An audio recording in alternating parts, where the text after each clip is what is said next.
जब बच्चे के दांत आने वाले होते हैं तो बच्चों में कुछ ऐसे साइन देखने को मिलते हैं जिससे पता चलता है कि अब बच्चे के दांत आने स्टार्ट होने वाले हैं। जैसे कि बच्चा पहले से ज़्यादा रोने लगता है, हर चीज़ को उठा उठा कर मुँह में देने लगता है और रात भर बार बार जगता है।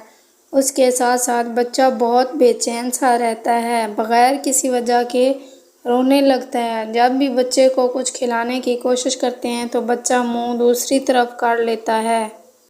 बच्चे को टीथिंग रैश हो जाते हैं, यानी कि इतना बच्चे की राल टपकना शुरू हो जाती है कि कुछ रैशेज़ मुंह के आसपास भी देखने को मिलते हैं।